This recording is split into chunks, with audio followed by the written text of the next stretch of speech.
Bonjour à tous, allez, on continue notre petite série de vidéos, de conseils, d'astuces et d'erreurs à éviter sur la déclaration d'impôt. Alors, aujourd'hui, on va particulièrement évoquer le sujet du mariage, du PACS ou du divorce ou de la situation de changement des enfants pendant l'année 2022 et ce que ça peut changer sur votre déclaration. Alors, on remercie Nathalie Chesson-Kaplan pour l'article qu'elle a rédigé dans les Échos. Et donc, si vous vous êtes marié ou pacsé en 2022, donc vous êtes soumis à une imposition commune pour l'ensemble de vos revenus de 2022.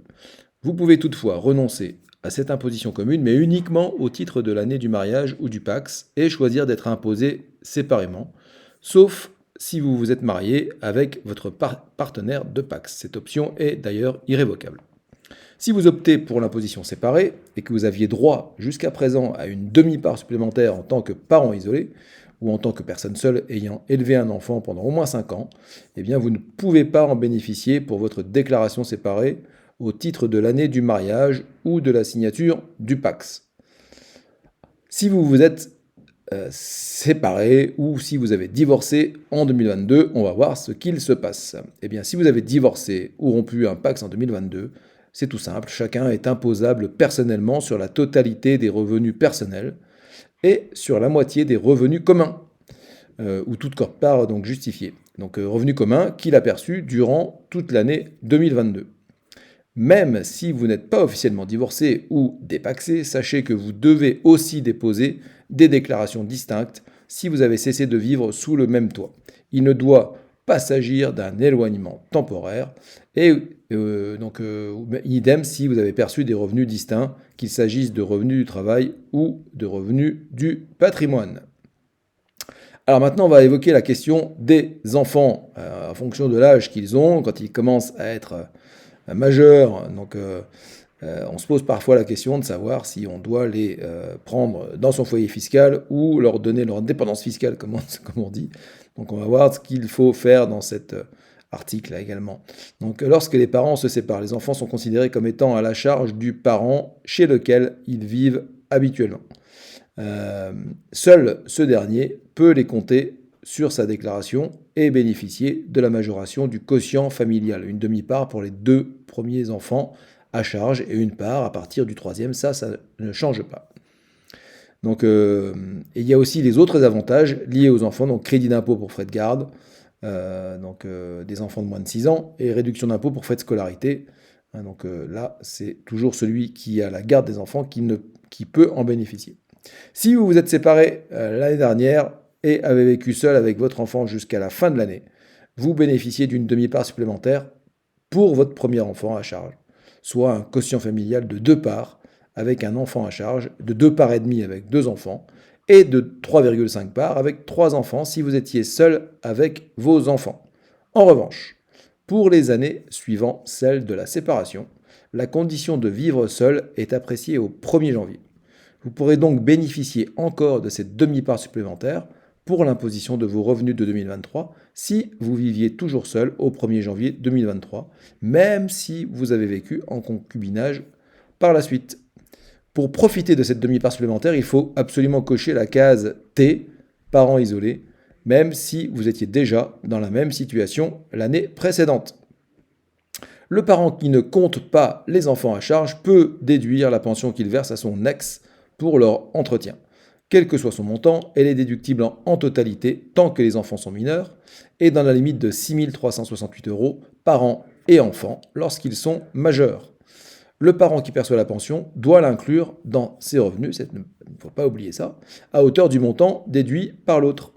Seule exception à cette règle, eh bien, si vos enfants ont changé de résidence habituelle en 2022, passant de l'un chez l'autre, eh bien, les parents peuvent tous les deux les compter comme étant à leur charge au titre de 2022. Si vos enfants sont majeurs et qu'aucun de vous deux ne les compte à sa charge, eh bien chacun de vous deux peut déduire l'aide qu'il leur a apportée sous réserve qu'il soit donc dans le besoin bien sûr, dans la limite de 6 368 €.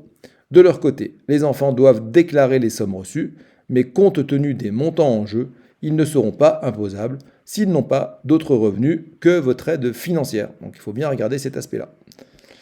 Il y a une exception. L'exception, c'est les enfants en garde alternée. Qu'est-ce qui se passe dans ce cas-là? Eh bien, que vous ayez été marié ou non, les enfants qui résident en alternance au domicile de leurs deux parents sont réputés être à leur charge égale.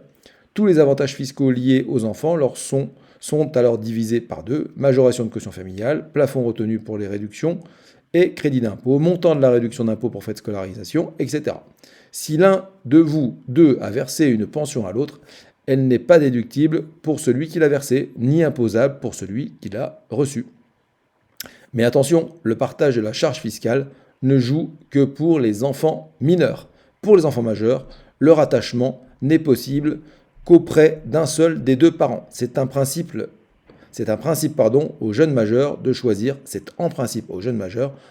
le parent auprès duquel ils souhaitent être rattachés. Le parent qui ne profite pas de ce rattachement peut déduire la pension alimentaire qu'il ait continué à la verser à son ex ou qu'il l'ait versée directement à son enfant, toujours 6 368 € par enfant. En contrepartie, le parent auprès duquel l'enfant est rattaché devra l'inclure dans ses revenus imposables, ce qui n'est généralement pas très avantageux. Mais il existe une autre possibilité, souvent méconnue. Si aucun des deux parents ne rattache l'enfant à son foyer fiscal, l'un comme l'autre peuvent déduire les dépenses engagées pour leurs enfants à hauteur de 6 368 € chacun. Si l'enfant n'a pas d'autres revenus que les pensions versées par ses parents, il n'aura pas d'impôt à payer. Voilà, donc vous en savez plus sur les changements de situation au cours de l'année 2022 pour votre déclaration qui a débuté début avril. Vérifiez bien la date à laquelle vous avez la possibilité de faire votre déclaration. Ça dépend bien sûr des départements, vous le savez. Je vais mettre en commentaire, en description de la vidéo, les coordonnées du cabinet où je travaille dorénavant, qui s'appelle Axiplus Patrimoine. Si vous avez besoin d'un accompagnement pendant votre déclaration, je vous invite à me contacter. Si vous estimez que votre imposition est excessive à l'issue de votre déclaration, eh bien sachez qu'il y a des solutions pour réduire ou complètement écraser votre imposition. Pour cela, il suffit juste de me contacter. On fait une étude ensemble. Je vous fais des simulations chiffrées. Il n'y a rien à régler jusqu'à tous ces points-là. Il n'y a que, bien sûr, que si vous vous engagez, que je serai par la suite rémunéré et vous aurez réduit vos impôts.